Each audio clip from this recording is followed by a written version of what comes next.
say Crawford. If you go down the list and ask me about tactical advantages, most of them are Crawford. What Canelo has is size, and as a result, physical strength and punching power. And a neck as wide as Broadway, for crying out loud. Right. The thing that I don't like about Canelo is that it's like almost every shot has to be a power shot. It's a power shot, yes. They both hit hard. Because and you can see the strength. You know, when I was fighting against Crawford, I didn't think Crawford was that strong, but when he kind of moved me around a little bit, he is very strong as well. So look, yeah, but why does he need to give that much away? He's pound for pound #1 in the world. Why does he have to go up and fight Canelo? Max Kellerman and Stephen A. Smith break down the highly anticipated clash between Canelo Alvarez and Terence Crawford. Stephen A. predicts a Crawford victory by decision, but urges caution, pointing to Gervonta Davis's warning that engaging too much could spell danger for Crawford. With Canelo's natural size and power advantage, Stephen A. argues that Crawford's path to victory lies in his defense, speed, and ring IQ, not in trading punches. Both analysts agree that in this matchup, strategy will outweigh raw strength. Greatness. And a neck as wide as Broadway, for crying out loud. Right. The thing that I don't like about Canelo is that it's like almost every shot has to be a power shot. It's a power shot, yes. And that's not beating Crawford.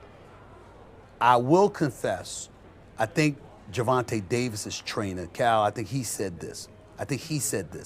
He said Crawford could find himself in trouble, and I'm not sure it was him, but I think it was him.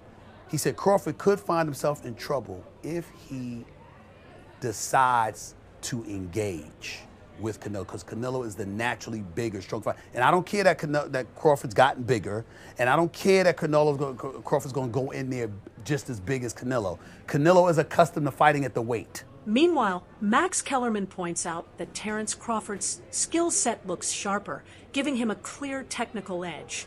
Canelo Alvarez, on the other hand, brings a durable chin and a naturally larger frame with a skeleton built for power in every exchange. Yet in his recent fights, Canelo hasn't looked as dominant or precise as before, showing subtle signs of decline. This sets the stage for a fascinating clash: Crawford's timing and technique versus Canelo's size and resilience, a true battle of finesse against raw strength. Chin, a great chin. But in terms of, if you want to go skill for skill, especially the recent version of Canelo, who's had to turn into a seek and destroy guy, who had to learn as his career went on to cut off the ring and not just follow guys around. Like Lara, Trout, Floyd, he followed those guys around. He had trouble because he's really a natural counterpuncher who wants you to come to him. But in recent years at super middleweight, he's gotten really good at cutting off the ring. Again, last fight notwithstanding. So as an overall suite of skills, recent vintage, it's been Crawford. Okay. But Canelo also is skilled and has a larger skeleton than Crawford. No matter what they weigh, Canelo's the bigger guy. Yeah. You briefly mentioned Canelo's power, so who I would assume Canelo has the You'd have to think, unless Crawford, Crawford was on a knockout streak until he moved up to junior middleweight and then failed to stop Madrimov. Antonio Tarver, the respected analyst and former champion, has voiced his support for Terence Crawford, while also recognizing the enormous challenge this fight presents.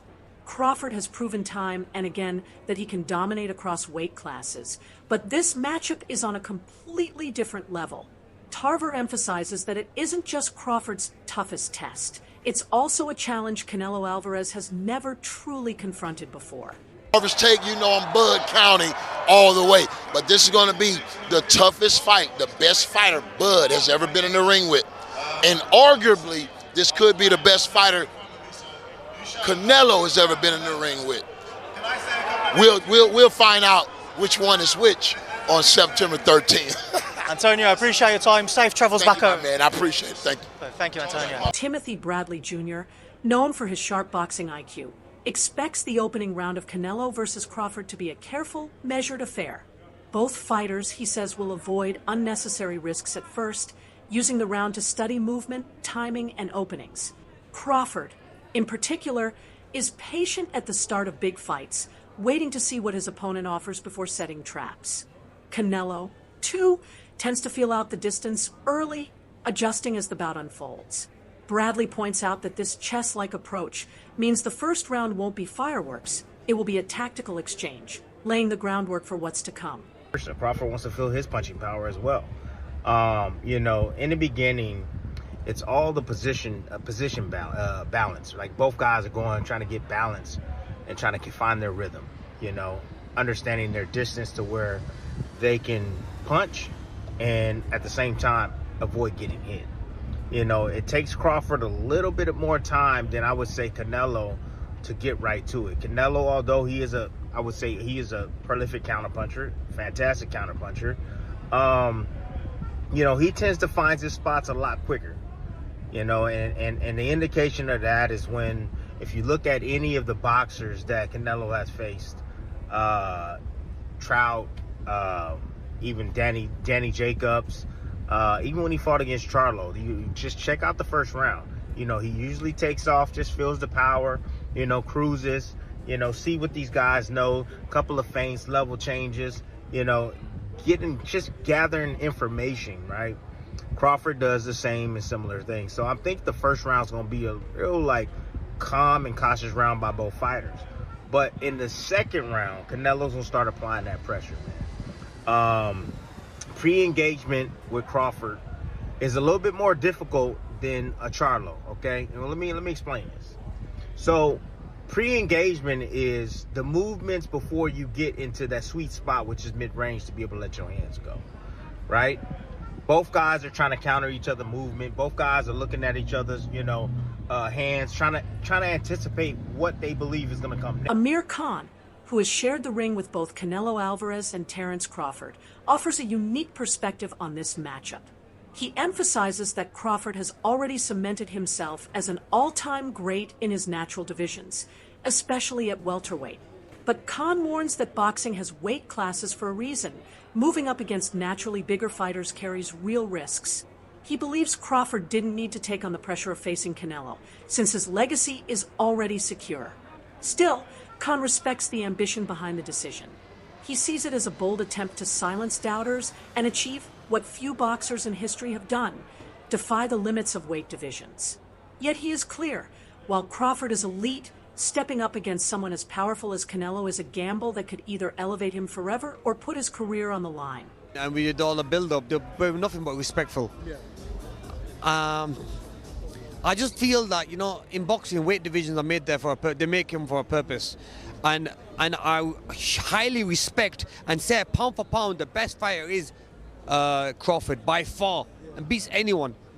But when you start putting weight on and you go up a weight and you fight these guys like Canelo, even though Canelo might be now getting a little bit older and it might be slowing down a little bit, but he's still going to be very dangerous. That punch power, you're still going to get tagged, you're still going to get hit. You're going to have to spar heavier guys to get ready for that anyway, so you're going to be taking a lot of wear and tear anyway. You're going to have to adding a few pounds on.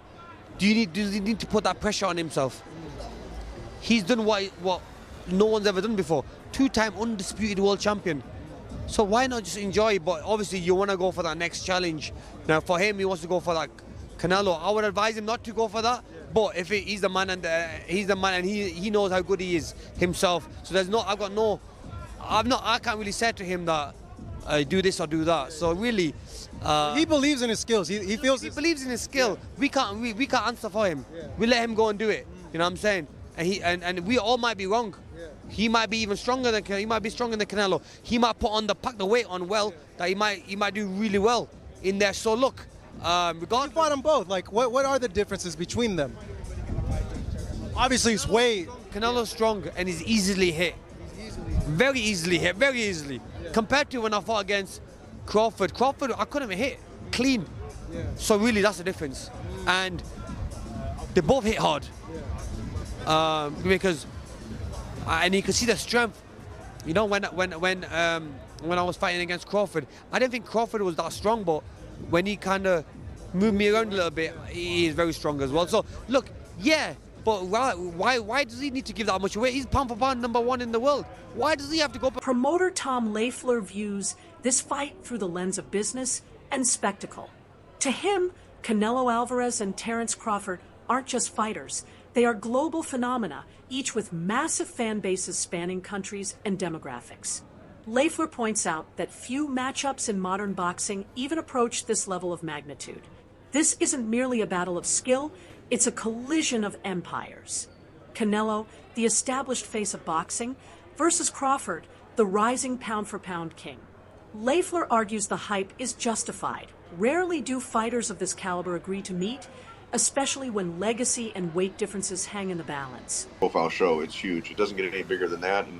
And you know, you got to give credit to both guys. They're both very confident. They both have very passionate fan bases. You know, Callum, you know, having fought in Dublin, packed the arena out there, the 3 Arena, having fought at Madison Square Garden 3 times, fought in Boston, and then Fernando Jr., you know, from one of the biggest boxing named families, you know, in the history of boxing. He's going to bring out a huge fan base. So it's a really exciting addition to, you know, such a big show that like I said, doesn't get any bigger than that for sure. I agree. You know, I think that you, along with me, have seen some of these criticisms of the undercard. But really, when you look at it, I mean, we both know Callum Walsh so well. The personality and the authenticity that he brings to this sport is just so sincere. He's so real. You know, being from Ireland, coming overseas to train and dedicate his life to this craft, and his personality is so magnetic that it obviously brought someone like Dana White to be a huge... Trainer Dave Coldwell shines a light on what makes Crawford so dangerous, his unique style. The way he switches stances effortlessly and uses precise footwork to control distance sets him apart. Coldwell believes Crawford's leg movement is often underrated. It lets him create angles, frustrate opponents, and dictate the pace of a fight, even against a relentless pressure fighter like Canelo. According to Coldwell, these tools could be the key to victory. If Crawford stays mobile and avoids being pinned against the ropes, he has everything he needs to outmaneuver Canelo and score points round after round. From when the fight got made, I've always fancied Crawford. I just think he's different. I think there's something about him. I think if you add what Crawford's good at, his brain, he can switch, he's very good as a southpaw. His judgment at distance is fantastic. His punch picking is fantastic. He's got good legs. When you add what, and he can pop. I mean, listen, I'm not saying he's got the power to hurt Canelo, but he might have the power to surprise Canelo a little bit and just sting him and just. But when you look at what Crawford does well, and then I look at this version of Canelo, as Canelo's got on, his punch rate's gone down. His feet have never been the fastest, but he's always had good placement of feet. His feet aren't the fastest, and he loads up. And he don't really like boxing at a pace. So I kind of look at that and I think Crawford can manage his way through the fight to win it on points. I think he can manage moments, tough moments. When Canelo detonates a big shot on him, he's going to know about it because Crawford's been hurt before. And Crawford gets hit. He does get hit. That's why he's exciting. But he does get hit. So that means that Canelo could land on him. I just think that Canelo will land a bomb and Crawford knows enough to tie up, to get off at an angle, to get that distance. Jeff Mayweather zeroes in on a crucial factor in this matchup: weight and natural size. Canelo has long dominated at super middleweight, a division that perfectly fits his frame. Crawford, on the other hand, is stepping up to a weight that isn't truly his own, raising questions about how the extra pounds might affect his speed, stamina, and durability. Mayweather emphasizes that Canelo's comfort at this weight gives him a built-in advantage. He won't need to make drastic adjustments, while Crawford faces the challenge of adapting to a bigger, stronger opponent. Factor, I mean, this is a weight class that Canelo is already, owned. He owns his weight class. So, I mean, and he even went up higher. So, I mean, he's already proven what he can do and what he can take at those other weight classes. So, I mean, I don't know, but if anyone can do it, it probably would be Terence Crawford. I mean, this guy seems like he's amazing. I mean, he's, you know, I'm a big fan of Terence Crawford, but I'm a big fan of Canelo as well. You know, so I mean, it's one of those situations where somebody has to lose. So I don't know who's gonna lose, but I think that it's going to be a great fight. I think it's going to be a great fight. A Ring magazine analyst sheds light on Canelo's recent performances, pointing out a subtle but concerning flaw. While Alvarez has trained with relentless intensity, he's shown difficulty in cutting off the ring in his last few fights. Opponents have been able to move freely, slipping past his power shots. Against a fighter like Crawford, whose game revolves around movement and angles, this weakness could be costly. The analyst insists that Canelo must regain the ability to trap opponents, control the space, and limit their escape routes if he hopes to stay on top. Any position to critique and criticize Canelo. But one of the things that he's gotten in trouble with in the last couple of fights, not being able to cut off the ring. You know, you go to the William Skull fight and you watched him chase William Skull around and around and around that ring. And yes, William Skull was running from him. That was pretty clear to see. He was on his bike utilizing his jab, but you didn't see Canelo cut him off.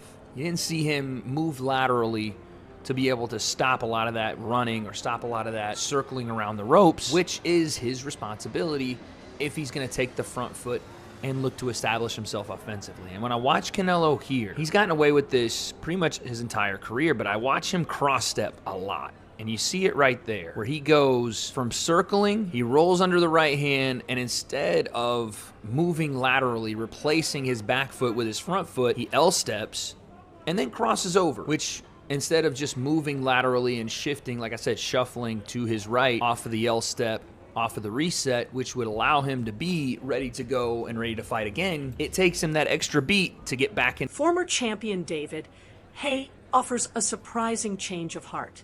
At first, he thought Canelo's size and raw power would be insurmountable for Crawford, making victory seem nearly impossible for the smaller fighter. But after watching Crawford in training, seeing his relentless work ethic, precision, and technical brilliance, Haye admits his perspective has shifted. What once seemed unclear is now evident. Crawford has a real shot at victory, and Haye can no longer count him out.